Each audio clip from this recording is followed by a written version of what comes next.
Fils et du Saint-Esprit. Amen. Aujourd'hui, dimanche 6 mars 2022, nous sommes au premier dimanche du temps de Carême et nous rendons grâce au Seigneur pour ce temps qu'il nous accorde pour nous convertir. De l'évangile de Jésus-Christ selon saint Luc.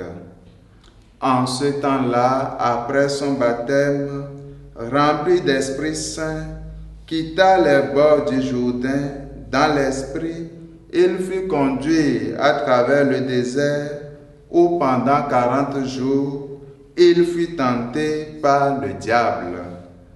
Il ne mangea rien durant ces jours-là, et quand ce temps fut écoulé, il eut faim. Le diable lui dit alors, « Si tu es le Fils de Dieu, ordonne à cette pierre de devenir du pain. » Jésus répondit, « Il est écrit, l'homme ne vit pas seulement du pain. » Alors le diable l'amena plus haut et lui montra en un instant tous les royaumes de la terre.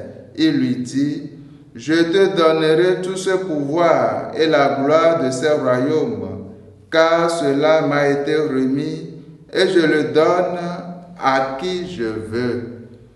Toi donc, si tu te prosternes devant moi, tu auras cela. » Jésus lui répondit, « Il est écrit, c'est devant le Seigneur ton Dieu que tu te prosterneras. À lui seul tu rendras un culte. » Puis le diable le conduit à Jérusalem. Il le plaça au sommet du temple et lui dit, « Si tu es le Fils de Dieu, d'ici jette-toi en bas, car il est écrit, il donnera pour toi à ses anges l'ordre de te garder, et encore, ils te porteront sur leurs mains, de peur que ton pied ne heurte une pierre. » Jésus lui fit cette réponse.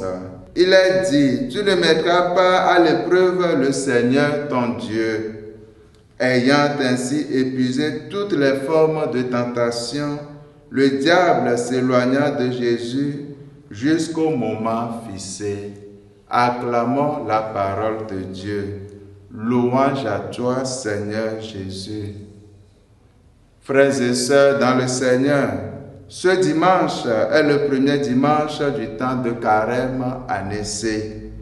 Et l'évangile que nous venons d'entendre est appelé habituellement le récit des tentations de Jésus.